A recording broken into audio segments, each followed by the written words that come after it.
Ramadan. Bersama saya hari ini kita kedatangan narasumber. Beliau adalah Bapak Dr. Haji Muhammad Munir LC.MAG, Dekan Fakultas Tarbiyah dan Ilmu Keguruan YIN Ponorogo, yang akan melanjutkan mengaji kitab Adabul Ta'lim wal Muta'alim karya Mbah Hasyim Asy'ari yang luar biasa. Saya kira ini dakwah ini adalah bertujuan untuk memberikan tentang bagaimana orang mencari ilmu, tentang bagaimana manfaat ilmu dan lain sebagainya lah, yang nanti akan dijelaskan oleh beliau Yai Munir. Assalamualaikum Yai. Assalamualaikum warahmatullahi. Sehat nggih? Alhamdulillah. Hari ini mau membahas bab napa?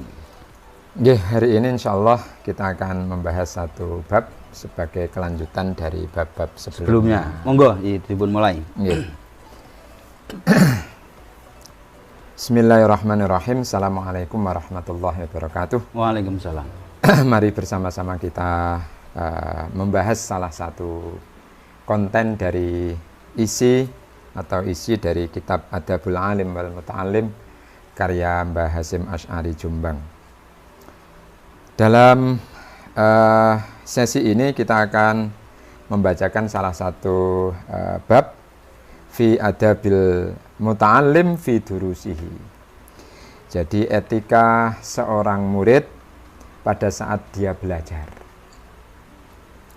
Bismillahirrahmanirrahim. Qala al-muallif rahimahullah wa nafa'ana bihi wa bi ulumihi.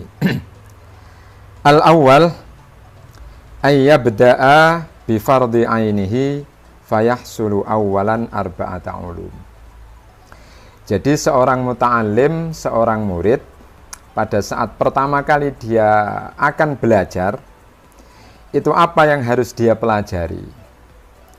Menurut Mbah Hasyim ini, ada 4 ilmu yang diutamakan atau yang diprioritaskan untuk dipelajari pertama-tama oleh seorang murid. Ada urutannya? Ada urutannya. Jadi tidak bisa langsung urutan yang terakhir gitu Mas. Jadi ada tahapan-tahapannya. Jadi tidak boleh ujuk-ujuk kita naik kok langsung di atas. Belajar yang paling tinggi. Iya, tidak bisa. Jadi harus step by step, sedikit dari sedikit. Apa keempat ilmu itu? Yang pertama, awalan ilmu dzatil aliyah. Ilmu dzat. Ilmu dzat yang dimaksud di sini adalah ilmu tentang Allah. Bahwa Allah itu zat yang maha esa, zat yang maha kuasa. Nah, dilanjutkan wa yakfihi ayya'taqida annaha maujudah. Jadi seorang muta'allim, seorang murid ketika belajar tentang zat Allah, itu yang pertama kali adalah bahwa dia harus berkeyakinan bahwa Allah itu ada. Ilmu tauhid. Ilmu tauhid. Ya, bahwa Allah itu ada. Bahwa Allah itu qadim. Bahwa Allah itu kekal. Bahwa Allah itu munazzahah. Ya, munazzahatun anin naqais. Jadi Allah itu terbebas atau suci dari semua sifat-sifat yang bersifat kekurangan. Jadi Allah itu sangat sempurna, tidak ada kekurangan. Nah, itu. Muttasifah bisifatil kamal. Allah itu selalu dan senantiasa, ya, muttasifah mempunyai sifat bisifatil kamalat. Allah itu mempunyai sifat-sifat yang sangat sempurna.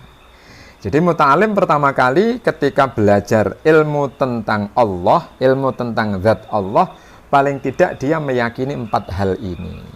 Yang pertama, dia meyakini bahwa Allah itu ada, kemudian Allah itu qadim, qadim itu dulu, gitu.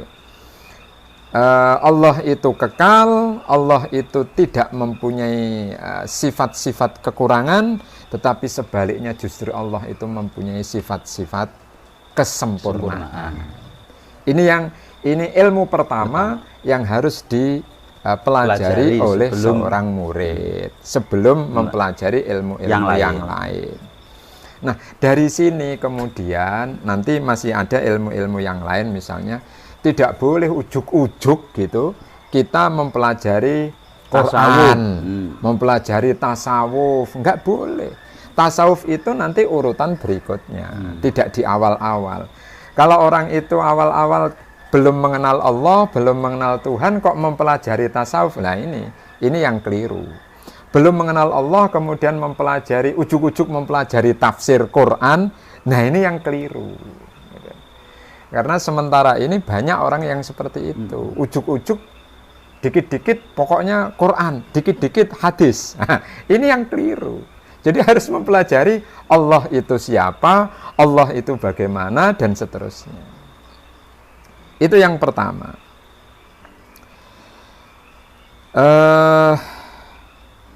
Yang kedua, ilmu kedua adalah wa ilmus sifat. Nah ini, jadi yang pertama tadi mempelajari Allah dari sisi zat Allah, ya, eksistensi Allah. Kemudian yang kedua adalah mempelajari Allah dari sisi sifatnya, bahwa Allah itu mempunyai sifat-sifat, ya, Allah itu mempunyai sifat-sifat. Paling tidak apa yang harus diketahui oleh sifat-sifat oleh seorang murid tentang sifat-sifat Allah, wa yakfi ayya'taqida anna dzatal 'aliyata muttasifah, Allah itu mempunyai sifat kudrah, muttasifah bil kudrah, Allah itu sangat atau maha kuasa. Wal iradah, Allah itu maha berkehendak. Wal ilmu, Allah itu maha mengetahui. Wal hayat, Allah itu maha hidup. Was sama, Allah itu maha mendengar. Wal basar, Allah itu maha melihat. Wal kalam, Allah itu maha berbicara. Maka kalau biasanya kita di musola-musola, di desa-desa, saya kira itu penting sekali ada puji-pujian itu. Ya. Jadi jangan dibid'ahkan pujian itu. Ternyata ada tuntunannya.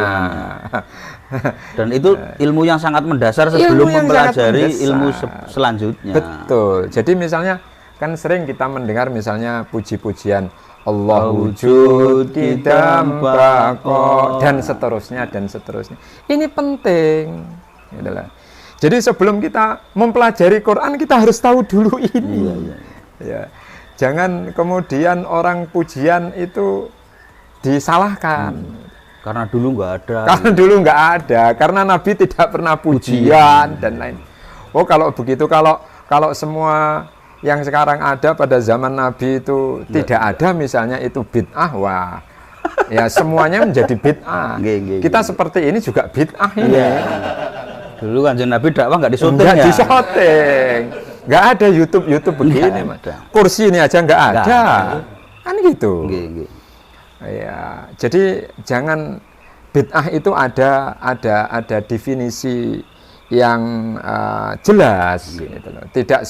Tidak segala sesuatu yang pada masa Rasul tidak ada, kemudian sekarang ada, itu kemudian divonis atau dijudge itu sebagai bid'ah. Kalau begitu, kalau misalnya bid'ah itu seperti itu, maka Quran itu boleh dikatakan bid'ah loh, Mas. Quran itu bid'ah yang ada sekarang maksudnya. Loh kok bisa, Pak? Oh iya. Dulu nggak ada. Quran pada zaman Nabi nggak ada harokatnya. Nggak ada nggak ada titiknya, nggak ada harokatnya. Ya, nggak ada apa namanya itu lembaran-lembaran itu. Kalau memang mau pada Quran pada zaman Rasul, ya tulis aja di kulit unta. Wong pada zaman Rasul nggak ada kertas. Maka apa ada sekarang orang mengatakan Quran itu bid'ah? Kan tidak ada. Karena memang begitulah perkembangan itu. Jadi sekali lagi bahwa yang kedua, kita ketika mempelajari ilmu itu harus mengenal zat Allah, mengenal Allah yang pertama dari sisi zatnya, yang kedua bahwa Allah itu juga mempunyai sifat-sifat. Ya. Berikutnya, nah ini yang berikutnya ini asal itu ilmul fikhi. Nah, yang ketiga ini baru ilmu fikih. Ya. Wa yakfihi ma yutqinu bihi ta'atuhu. Jadi ilmu fikih yang diprioritaskan untuk dipelajari lebih awal oleh muta'alim itu apa? Itu adalah yang menjadikan yutqinu bihi ta'atuhu. Jadi agar ketaatan seorang murid kepada Allah ini bisa lebih yakin lagi. Jadi ketika dia beribadah itu jangan sampai dia ragu-ragu, ibadahku ini sah atau enggak ya? Itulah. Ini sesuatu yang sangat penting. Maka apa sesuatu yang menjadikan seorang murid itu agar yakin bahwa ketaatan dia kepada Allah itu benar, itu disebutkan di sini min toharoh. Toharoh. Jadi toharoh itu sangat penting sekali. Fikih dasar. Fikih dasar. Maka kalau kita membaca kitab-kitab fikih apapun yang dikarang oleh para salafus soleh, itu bab pertama pasti toharoh. Kenapa itu toharoh? Karena toharoh itu adalah dasar peribadatan setelahnya. Sholat tanpa toharoh tidak sah. Haji tanpa toharoh tidak sah. Dan hampir semua ibadah itu diawali dengan toharoh. Baik itu wudhu atau tayamum atau mandi itu kan toharoh. Itu ada tata caranya. Jadi tidak ujuk-ujuk gitu. Jadi harus tahu dulu toharoh. Bagaimana air itu bisa dipakai. Ini air misalnya bisa dipakai untuk wudhu atau tidak. Bersuci atau tidak. Ini air yang tohir mutohir. Atau air mustakmal. Atau air mutanajis. Maka seorang muta'alim di awal-awal harus tahu itu. Kalau tidak tahu itu bagaimana kemudian dia mau sholat. Seenaknya saja kemudian dia berwudu dengan air yang tidak diyakini ketohuronnya, maka itu menjadi sholatnya menjadi bermasalah. Karena dia sendiri tidak yakin apakah airnya itu air yang mutlak, air yang tohir mutohir yang bisa dipakai untuk bersuci atau tidak. Maka bab tentang toharoh itu bab yang sangat penting yang harus dimengerti oleh para murid di awal-awal dia belajar. Di awal-awal dia mencari tentang tolabul ilmi ini. Ya, saya kira keempat nih. Keempat ya. Keempat nggih. Oh iya. Satu lagi. Ini masih panjang ini. Min toharoh. Jadi yang pertama itu tentang toharoh wasolah. Yang kedua itu tentang sholat. Tentang fikhus sholat. Karena ngendikanipun Rasulullah awwalu ma yuhasabu bihil abdu yaumal qiyamati as-sholah. Benjing yang pertama kali dihisab itu adalah sholat. Kalau sholatnya baik, maka semuanya amalnya dianggap baik. Catatan rapotnya bagus. Bagus semua. Tapi kalau sholatnya itu tidak baik, menjadi tidak baik semuanya. Nah, ini kan yang penting ini menurut saya, ilmu tentang sholat. Nah, ilmu tentang sholat ini kan dasarnya adalah toharoh tadi. Kalau kemudian toharohnya kita bermasalah, pasti implikasinya sholatnya juga bermasalah. Yang terakhir, di yang ketiga tentang fikih itu adalah fikhus siyam, puasa seperti saat ini. Karena sholat, kemudian puasa itu termasuk rukun Islam yang tanpa syarat. Berbeda dengan haji misalnya, berbeda dengan zakat misalnya yang ada syaratnya. Itu ya. Iya, haji ada istita'ah. Kemudian zakat juga ada nisab.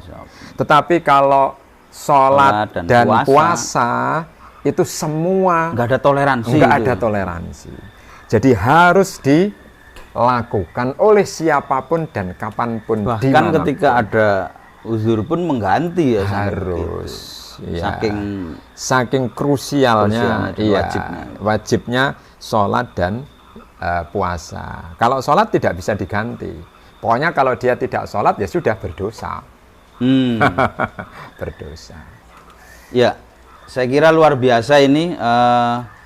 Ternyata belajar ilmu itu harus ada tahapannya, tidak ujuk-ujuk langsung belajar yang tinggi gitu ya, dari awal tentang ketauhidan, baru tentang fikih gitu ya. Karena ketauhidan itu melandasi segala-galanya gitu. Betul. Saya kira itu, terima kasih dan luar biasa ini sesi Gus Gaul kali ini, channel Gus Gaul kali ini yang bersama beliau Yai Munir. Kita tutup dengan doa, monggo, Pak Yai. Allahumma salli ala Sayyidina Muhammad wa ala ali Sayyidina Muhammad wa sallim wa radiyallahu tabaraka wa ta'ala an kulli sahabati rasulillahi ajma'in walhamdulillahi rabbil alamin. Allahumma ighfir lana wa liwalidayna warhamhuma kama rabbayana shighara. Allahumma ighfir lil mu'minina wal mu'minat wal muslimina wal muslimat al ahya'i minhum wal amwat. Rabbana hab lana min azwajina wa dhurriyyatina qurrata a'yun waj'alna lil muttaqina imama. Rabbana atina fid dunya hasanah fil akhirati hasanah wa qina adzabannar. Sallallahu ala khairi khalqihi sayyidina Muhammad wa ala alihi wa sahbihi wa sallim walhamdulillahi rabbil alamin. Al-Fatihah. A'udzubillahi minasyaitonir rajim. Bismillahirrahmanirrahim. Iyyaka na'budu wa iyyaka nasta'in. Demikian sesi kita kali ini, ngaji kitab Adabul Alim Wal Muta'alim. Kita akan lanjutkan di sesi-sesi berikutnya. Terima kasih, sampai jumpa lagi di channel Gus Gaul. Wallahul muwaffiq ila aqwamit thoriq. Assalamualaikum warahmatullahi wabarakatuh. Waalaikumsalam warahmatullahi wabarakatuh.